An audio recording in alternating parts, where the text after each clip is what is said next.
जय हिंद। आज इस वीडियो में हम लोग समझेंगे कि सौर मंडल क्या है, सौर मंडल का खोज किसने किया था और ग्रहों का खोज किसने किया था, किसे हम आंतरिक ग्रह कहते हैं और किसे हम बाह्य ग्रह कहते हैं। तो आइए इस वीडियो में समझते हैं। देखिए, सौर मंडल का मुखिया सूरज को कहा जाता है, क्योंकि सूरज के पास अपना प्रकाश है और सूरज के पास गुरुत्वाकर्षण बल है, जिसे सभी ग्रहों को यानी इधर उधर भटकने नहीं देता है और अपने ऑर्बिट में बांध के रखता है। और सभी ग्रह क्या करते हैं कि सूरज के चारों तरफ चक्कर काटते हैं, यानी परिक्रमा करते हैं। जो परिक्रमा करते हैं तो उसमें 8 ग्रह हैं, जैसे बुध, शुक्र, पृथ्वी, मंगल, बृहस्पति, शनि, अरुण, वरुण। तो इन ग्रहों को हम ग्रह कहते हैं। जो सूरज के चारों तरफ चक्कर काटते हैं उसे ग्रह कहते हैं, और अगर ग्रहों को जो चारों तरफ चक्कर काटेगा उसे उपग्रह कहते हैं।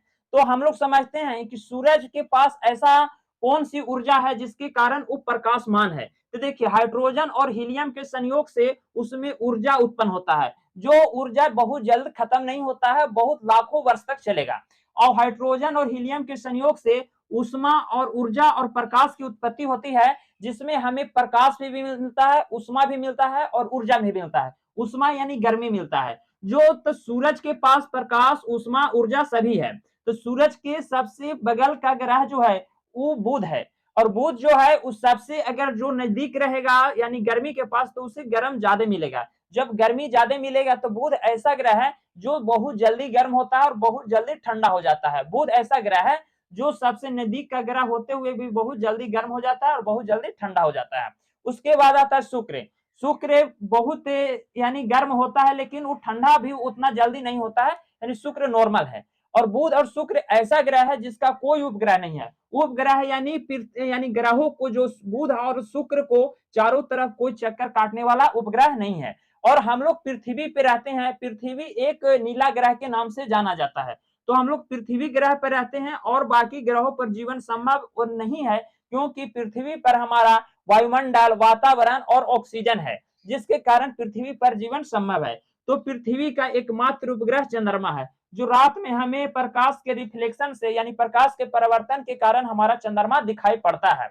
दिन में भी दिखाई पड़ता है, लेकिन दिन में सूरज की इतनी तगड़ी रोशनी होती है, कड़ी रोशनी होती है कि उसे कोई दिख नहीं सकता है। जब सूरज की रोशनी कम होता है तो चंद्रमा हमें दिखाई पड़ता है, क्योंकि सूरज की रोशनी से ही चंद्रमा प्रकाशमान होता है और वही लाइट जो होती है हमारे रिफ्लेक्शन होती है, तो हम उसको देख पाते हैं। जब देखते हैं तो लगता है कि चंद्रमा के पास अपना प्रकाश है, लेकिन चंद्रमा के पास अपना प्रकाश नहीं है।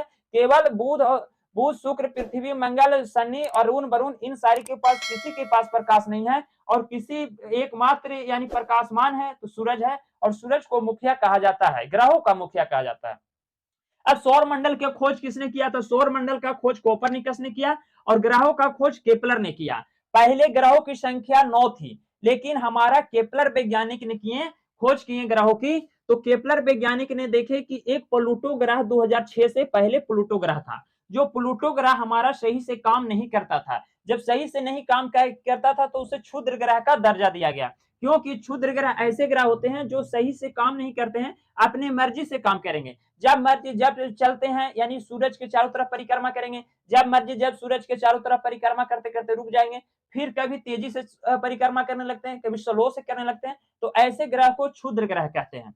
तो हमारा प्लूटो ग्रह का पहले दर्जा था 2006 से पहले, लेकिन 2006 के बाद अगर पूछा जाए तो हमारा ग्रहों की संख्या 8 है। 2006 से पहले पूछा जाए तो हमारा ग्रहों की संख्या 9 थी।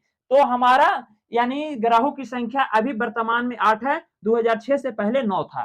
तो हम लोग समझते हैं कि आंतरिक ग्रह किसे कहते हैं और बाह्य ग्रह किसे कहते हैं। देखिए, बुध, शुक्र, पृथ्वी, मंगल, ये बुध, शुक्र, पृथ्वी, मंगल के बीच में है क्षुद्र ग्रह। क्षुद्र ग्रह जो फिर यानी ये जो है उस सूरज के चारों तरफ परिक्रमा करते हैं। जब परिक्रमा करते हैं तो अपनी मर्जी से परिक्रमा करते हैं। जब अपनी मर्जी से परिक्रमा करते हैं तो क्षुद्र ग्रह कहते हैं। और इसके बाद पृथ्वी, शनि, अरुण, वरुण जो है वो हमारा फिर उस साइड हो जाता है, यानी सूरज के नजदीक हो जाएगा बुध, शुक्र, पृथ्वी, मंगल, और फिर ओकर बाद बृहस्पति, शनि, अरुण, वरुण।